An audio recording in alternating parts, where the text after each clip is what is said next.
ठीक है, अब नेक्स्ट टॉपिक है टाइप्स ऑफ रिलेशंस पार्ट 1। ठीक है, इसमें बेसिकली हम लोग दो टाइप के रिलेशन डिस्क्राइब करेंगे। एक होता है आपका एम्प्टी रिलेशन, दूसरा होता है आपका यूनिवर्सल रिलेशन। एम्प्टी रिलेशन और यूनिवर्सल रिलेशन क्या होता है, एनसीईआरटी में इनके डेफिनेशन ज़रा देख लेते हैं, फिर इनके एग्जाम्पल से मैं आपको बताऊंगा। A relation R in set A is called as empty relation if no element of set A is related to any element of set A। Basically यहाँ पर A क्रॉस A लिया जा रहा है, A का A ही के साथ relation देखा जा रहा है, A का B के साथ भी हो सकता था। ठीक है, तो उसको एम्प्टी रिलेशन बोलते, मैं बताऊँगा। ठीक है, और दूसरा ठीक उसका उल्टा। ठीक है, a relation R in set A is called universal relation if each element of set A is related to each element of set A। मतलब A और A के बीच में हर एक एलिमेंट सेट A का हर एक एलिमेंट सेट A के साथ में रिलेटेड है।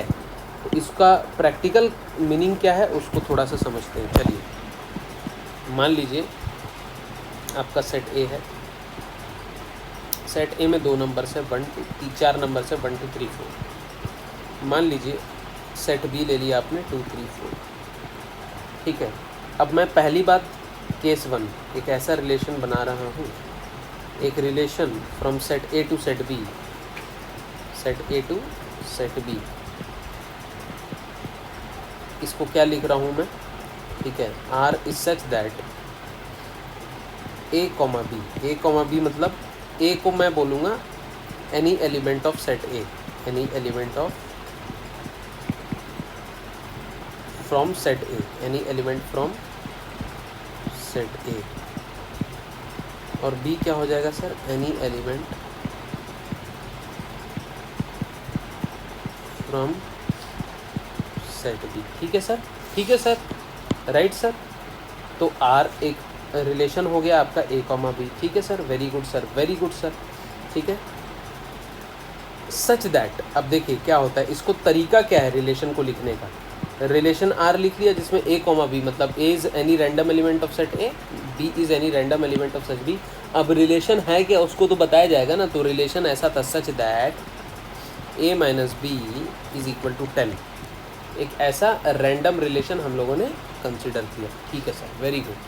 तो क्या ये रिलेशन में, इस रिलेशन में कोई भी मतलब ऐसा रिलेशन पॉसिबल है क्या, लेट्स एग्जामिन।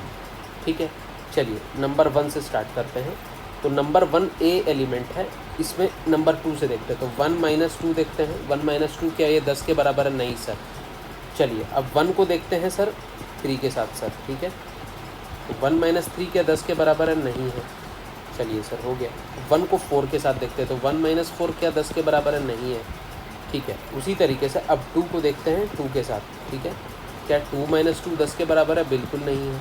क्या 2 माइनस 3 10 के बराबर है, नहीं है।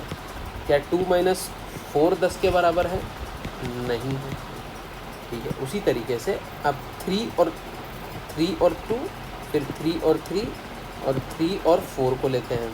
ठीक है, सेट ए से सेट बी के बीच में था ना। तो 3 माइनस 2 3 माइनस 3 3 माइनस 4, या इनमें से कुछ भी 10 के बराबर है, बिल्कुल भी नहीं है सर। चलिए ये ले लिया गया। अब 4 माइनस 2 लेते हैं, फिर 4 माइनस 3 लेते हैं, और फिर 4 माइनस 4 लेते हैं। तो 4 माइनस 2 4 माइनस 3 4 माइनस 4, क्या ये 10 के बराबर है, नहीं है। क्या ये 10 के बराबर है, नहीं है। क्या ये 10 के बराबर है, नहीं है।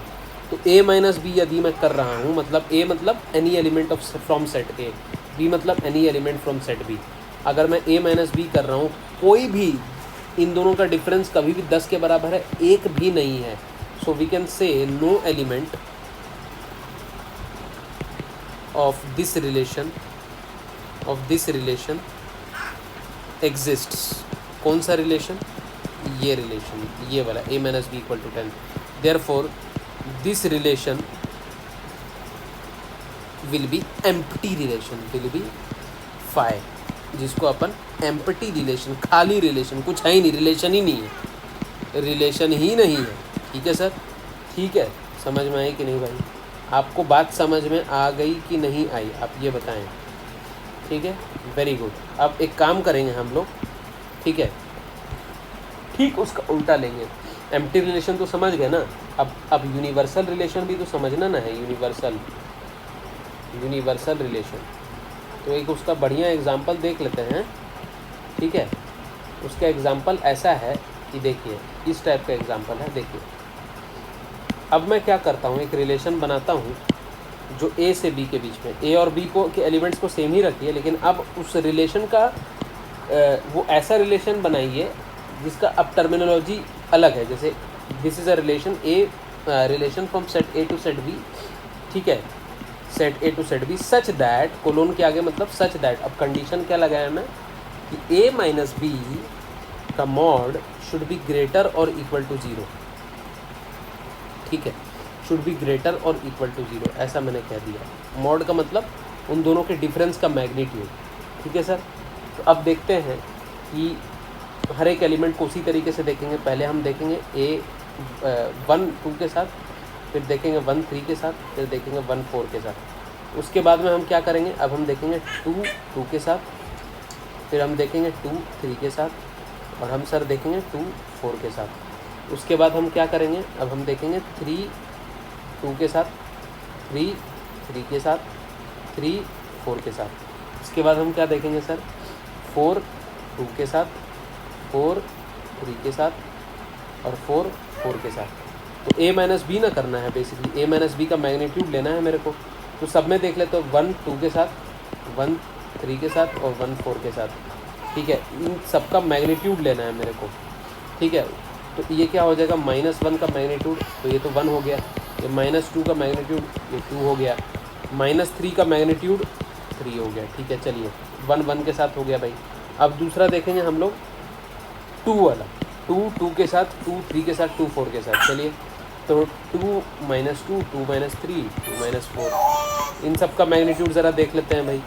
तो ये हो गया 0, ये हो गया -1 का मैग्नीट्यूड मतलब 1, ये हो गया -2 का मैग्नीट्यूड मतलब 2, ठीक है। चलिए 2 का भी देख लिए। अब हम लोग देखेंगे 3 का, तो 3 2 के साथ, 3 3 के साथ, 3 4 के साथ। तो ये तीनों का भी मैग्नीट्यूड देख लीजिए, 1 हो गया, ये 0 हो गया, और ये -1 का मैग्नीट्यूड मतलब 1 हो गया, ठीक है। अब लास्ट बच गया 4 इसके साथ, 4 इसके साथ, और 4 इसके साथ। तो इसको भी देख लेते हैं भाई, ठीक है। तो 4 -2 4 -3 और 4 -4, ये तीनों का मैग्नीट्यूड लेंगे तो ये तो 2 हो गया, ये 1 हो गया, और ये 0 हो गया। अब कंडीशन क्या था, this should be greater than equal to 0। तो हर एक एलिमेंट, ये दोनों का difference, this minus this, this minus this, this minus this, सारे केस में ग्रेटर देन इक्वल टू 0 है ही। Again this minus this, this minus this, this minus this, सब में तो ये ग्रेटर देन इक्वल टू 0 है ही, condition satisfied. Again this minus this, this minus this, this minus this, ये सब कुछ ग्रेटर देन इक्वल टू 0 है ही। Again last this minus this, 4 -3 and 4 -4, इसमें से देख लीजिए सब के सब जो आंसर्स आ रहे हैं ग्रेटर देन इक्वल टू 0 है। तो मैं ये बोल सकता हूँ ना, मैं ये तो बोल सकता हूँ ना कि every element of set A is related to every element of set B as per this relation। कौन सा रिलेशन, ये वाला जो रिलेशन था, ये जो कंडीशन था आपका, ये वाला जो कंडीशन था कि a minus B is greater than equal to 0 में सारा एलिमेंट ऑफ सेट ए सारे एलिमेंट ऑफ सेट बी के साथ रिलेटेड है। मतलब 1 ये तीनों के साथ रिलेटेड है, 2 भी ये तीनों के साथ रिलेटेड है, 3 भी ये तीनों के साथ रिलेटेड है, और 4 भी ये तीनों के साथ रिलेटेड है। तो ऐसे रिलेशन जिसमें हर एक element of set A is related to हर एक एलिमेंट ऑफ सेट बी, इसको क्या बोलेंगे भाई, यूनिवर्सल रिलेशन। तो एम्प्टी रिलेशन का ठीक उल्टा हो गया, एम्प्टी रिलेशन में क्या था कि कोई भी एलिमेंट सेट ए का सेट बी के साथ रिलेटेड नहीं है। ठीक उसका उल्टा हो गया कि हर एक एलिमेंट सेट ए का सेट बी के साथ रिलेटेड है। तो ये डिफरेंस है आपका universal relation versus empty relation, ठीक है। तो अब नेक्स्ट वीडियो में हम इस एम्प्टी रिलेशन और यूनिवर्सल रिलेशन से रिलेटेड 1-2 प्रॉब्लम्स डिस्कस कर लेंगे। Okay, thank you.